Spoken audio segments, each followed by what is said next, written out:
Om Saravana Bhavaya Namaha. Good evening, dear friends. My apologies for not uploading anything for the last 2 weeks, very unavoidable circumstances. So I'm back on track. Today we are doing chapter 29. Now, if we recall chapter 28, the end of chapter 28, where Surapatman had acquired all the boons from Lord Shiva. So now he's a very, very powerful demon. And before he decides to go on the war path, he thought it would be good to visit the guru of the Asuras, Sukracharya, to get his blessings and advice. So he started off with all his two brothers and sister and all his Asura warriors, the demon warriors. So they went to look for Sukracharya. Hearing that Surapatman and his entire force was coming to him, Sukracharya went ahead and greeted them and brought Surapatman into his palace. Surapatman told his brothers to wait outside and take care of the warriors. Sukracharya was very, very pleased to hear from Surapatman all the boons that he had got from Lord Shiva. And he says, you are the most powerful entity in all the galaxies, in all the andas. And he says that it's time that we push the devas and the munis and take our position at the top of the hierarchy. And he tells them that it has been a long wait. We have been waiting for a long time for someone like you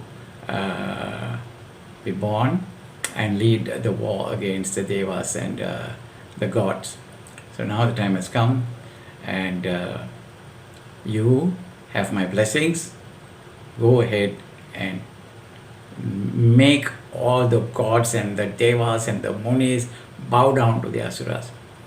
Now, Surapatman then turns to Sukracharya and asks him, but please, before that, explain to me the principle of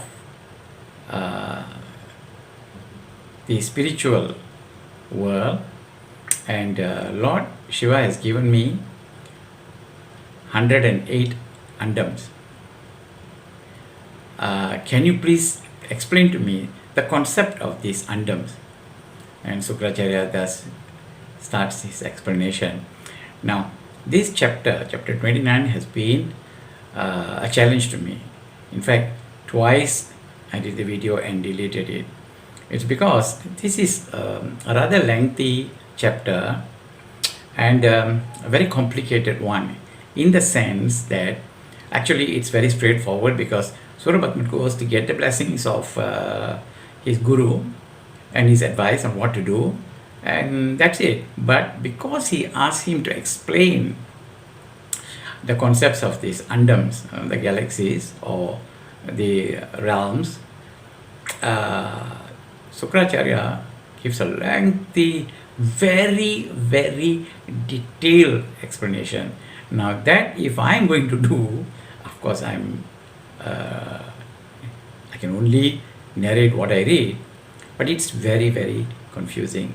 And if you read, it's a different thing. But when you listen, it becomes really very confusing. So therefore, what I've done is he explains each and every andam and where all the entities, each entity, where it lives and so on. So I'm not going to go into the details. I'm just going to talk about the important salient features of this chapter.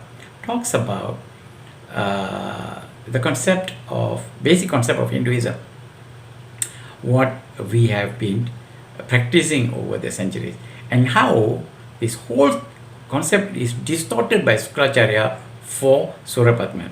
Now, we know that in Hinduism, the trilogy Pasu, Padi, Pasam, the three entities, I will call it the trilogy here. Pasu is the Jivatma, that is us, the Jivatmas. Padi is the Paramatma, the Almighty God. Here it will be Lord Shiva. And Pasam is the veil, Tirai, the veil of Maya. So Pasam is Maya. It is not true. It is an illusion. We live in an illusionary world. We believe in everything that we see around us, and we get entangled with relationships, with material pursuits, and so on. So that's what we call Maya. The Maya has to be removed if the Jivatma is to merge with the Paramatma. This is the basic Hindu concept. So here, what Sukracharya tells Surapatman is that don't believe in Pasam, don't believe in Maya. There is no such thing as Maya. And there is no such thing as Pasu.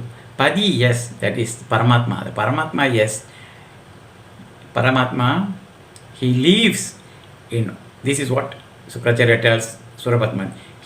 Paramatma lives in every living being as Maya, as an illusion. He lives in all the living beings. He does not refer to humans alone. Right? He says all living entities, Paramatma resides in the form of Maya. And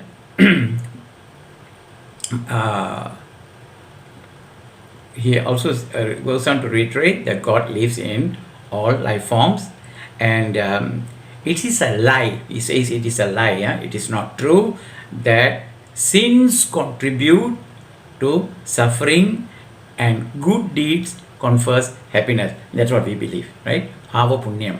Pavam, you will have to suffer for it.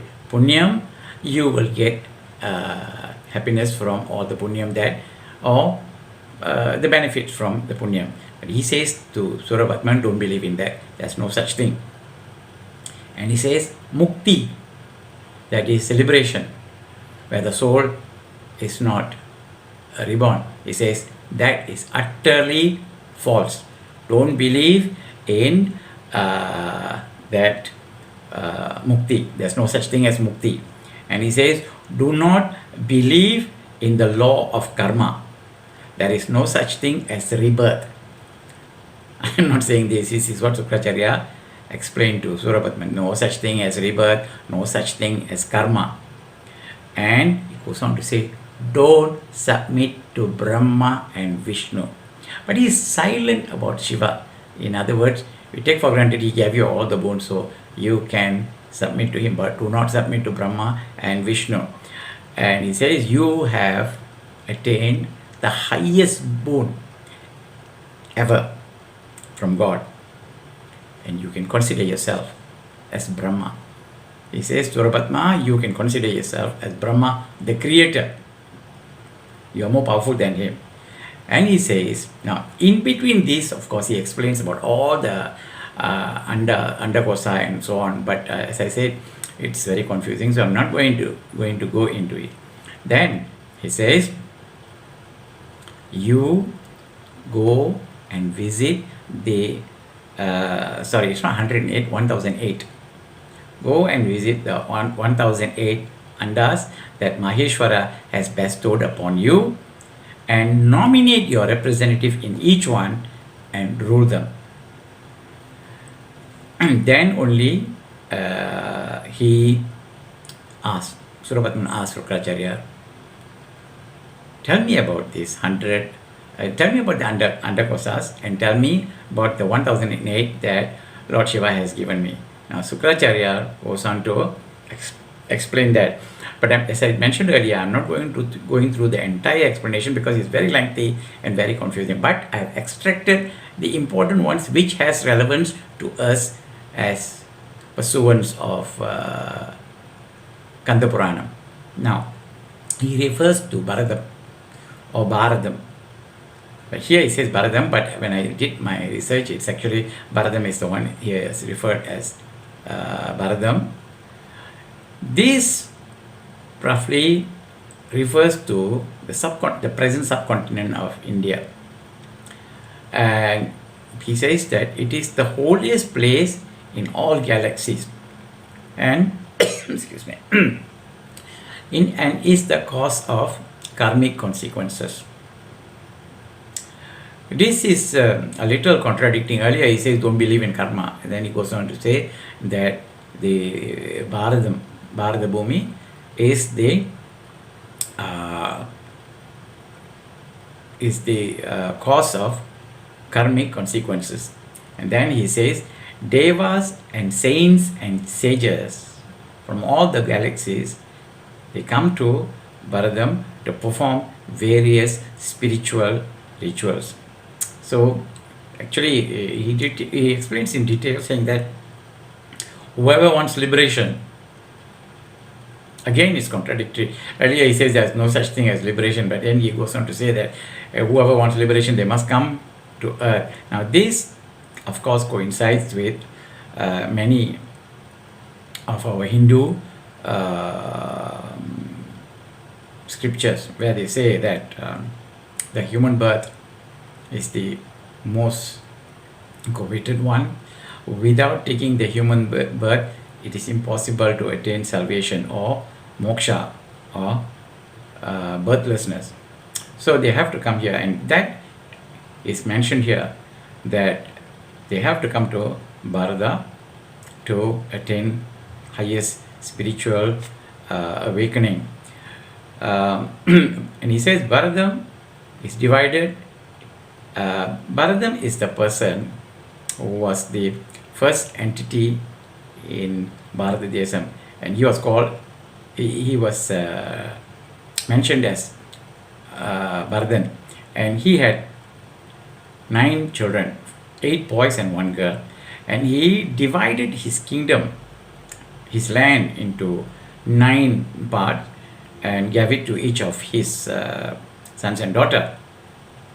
Now of all the 9, the most auspicious one is Kumarikandam, and in the in Kumarikandam he goes on to mention the name of the most the whole year's rivers that we have in India now, that is Ganga, Gautami, Yamuna, Kumari, Saraswati, Kaveri, Narmada, Tungabhadra, Panchali, Sarayu. Sarayu is the river where Rama's father Dasharatha's kingdom was along the Sarayu river.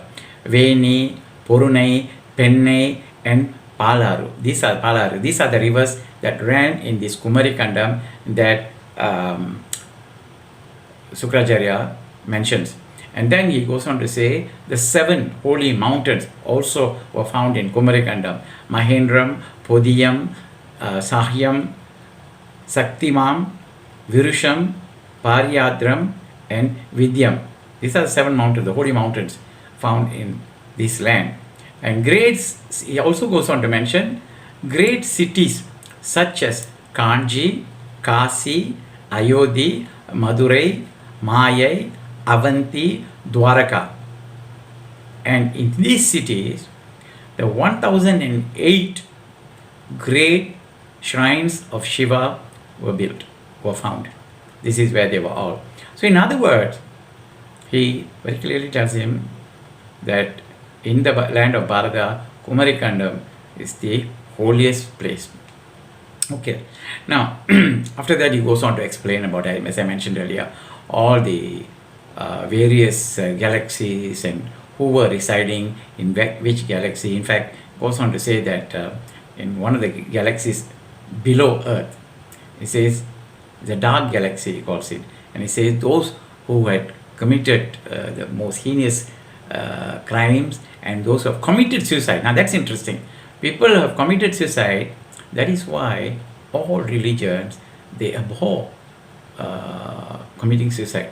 No religion what do you call, allows committing suicide. They condemn committing suicide. And here in Kantha Puranam, it says that these people are given the darkest place, the darkest realm. Now, the important aspects for us to consider here is that this is important. While he was talking about the galaxies, Sukracharya mentions about this, the buddhi, intelligence. Direct translation in English is intelligence, but in Hinduism, we always use the term buddhi. Now, this buddhi principle, the principle of buddhi, intelligence, human intelligence. See, we consider ourselves the most intelligent species in the world. Now, our intelligence comes from Prakriti. Prakriti means the root of creation. It comes from there. Our intelligence comes from there. From our intelligence, this is very interesting. From our intelligence comes ahankara, ego. That means our ego roots from our intelligence, which I think to a large extent is true. The more intelligent a person is, the greater his ego. So, ego. And ahankara, ego, gives rise to 5 basic senses. It's our ego that has given rise to our senses, makes way to our senses, the sense of touch, smell, taste, and so on. Now, these senses, our karmendras, the senses, they contribute to the, or related to the Panchabhutas, the earth, fire, water, air, and space, the Panchabhutas. In Hindu scriptures, very often the Panchabhutas are mentioned, and actually, from another perspective, the entire human body is related to the Panchabhutas. All the elements of the Panchabhutas are found in our body. So, they were created through our senses. From Prukti, Prukti is the Shakti aspect of creation. We have got Shivam and Shakti. From Shakti originated all the 1,000 million galaxies. We only have, there are many galaxies, but we really don't know. But according to Kantha Puranam, there are 1,000 million galaxies. And these galaxies are in the shape of egg. Now, I'm making the connection. If you look at the Shivalingam, not the ones that they have installed in the temple, but actual Shivalingams, they are in the shape of egg. The Shivalingam is in the shape of egg. And here they say that the galaxies are in the shape of eggs. They were created by the Shakti principle, of which 1008 were given to Surapatman. Now, that ends chapter 29. Okay, before I conclude this chapter, one important fact that we must take into consideration is that Surapatman and his brothers are the negative forces. They are demons. And they were there to destroy and conquer goodness. Therefore, whatever you might ask this question, Sukracharya is supposed to be the guru. How come he is going against the very principle of Hinduism that we have believed, telling there is no such thing as rebirth, no such thing as karma, there is no such thing as pasu, padi, pasam. Now, you must understand, he is feeding negativity to Surapatman. He is preparing him to go against gods and devas and create chaos in the universe. That was his purpose. So therefore, you cannot be talking to him about goodness and evil. It's not going to work. So you have to negatively prepare him, and that is the reason why he does all that. But from this conversation between Sukracharya and Surapatman, there are a lot of things that we as readers learn, and we have to use our buddhi, our intelligence, to make the right connections, not the wrong connections. So with that, I would conclude today's chapter. Tomorrow, God willing, we will do chapter 30, which is known as Suravatman's or the Asuras Vijayam, which means that the sudden visit of the Asuras, where actually Suravatman and his demon warpath. They go on the warpath, and what happens, I will explain tomorrow.